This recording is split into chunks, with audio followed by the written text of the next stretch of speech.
സർവകലാശാലകളിലെ വിദ്യാർത്ഥി രാഷ്ട്രീയം നിയന്ത്രിക്കണമെന്ന് vice ചാൻസലർമാർക്ക് governor Rajendra ആർലേക്കറുടെ നിർദ്ദേശം.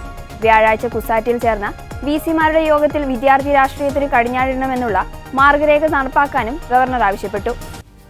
എന്നാൽ നിർദ്ദേശം നടപ്പിലാക്കുന്നതിലെ പ്രായോഗിക പ്രശ്നങ്ങൾ വിസിമാർ ഗവർണറെ അറിയിച്ചെന്നാണ് വിവരം. കേരള സർവകലാശാലയിൽ ഈയിടെ നടന്ന സമരങ്ങൾ അതിരുകടന്ന് അക്രമങ്ങളിലെത്തിയ പശ്ചാത്തലത്തിൽ കൂടിയാണ് ഗവർണറുടെ നടപടി. വിസിയുടെ ഓഫീസിന് മുന്നിലെ സംഘർഷം നേരിടുവാൻ പോലീസ് മടിച്ചിരുന്നു. ഗവർണർ ഇടപെട്ടപ്പോഴാണ് സമരക്കാരെ അറസ്റ്റ് ചെയ്ത് നീക്കിയത്. രാഷ്ട്രീയത്തിന് കർശനമായി നിയന്ത്രണങ്ങൾ ഏർപ്പെടുത്തി 2005 MG സർവകലാശാല നിയന്ത്രണങ്ങൾ പുറപ്പെടുവിച്ചിരുന്നു.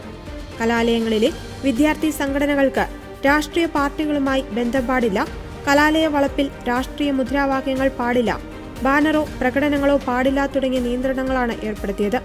പല കോളേജുകളിലും ഈ നിയന്ത്രണം വന്നു. ഇത് എല്ലായിടത്തും നടപ്പിലാക്കാനാണ് ഇപ്പോൾ ഗവർണർ നിർദ്ദേശിച്ചിരിക്കുന്നത്. എന്നാൽ കോളേജുകൾ പോലെ സർവകലാശാലകളിൽ നിയന്ത്രണം ഏർപ്പെടുത്തുവാൻ പ്രായോഗിക പ്രശ്നങ്ങൾ ഏറെയുണ്ടെന്ന് വിസിമാർ പറഞ്ഞതായാണ് വിവരം. സർവകലാശാല വിഷയങ്ങളിൽ സർക്കാരുമായി ഗവർണർ ഏറ്റുമുട്ടിയതിന് പിന്നാലെ ചാൻസലർ നിയമിച്ച വിസിമാർക്കെതിരെ CPM നിയന്ത്രണമുള്ള സിൻഡിക്കേറ്റുകൾ കൊമ്പുകോർക്കുകയാണ്. ഇതിനു പിന്നാലെ സർവകലാശാലകളിൽ കാവ്യവൽക്കരണം ഉയർത്തിക്കാട്ടി വിദ്യാർത്ഥി സമരങ്ങളും ശക്തമായി.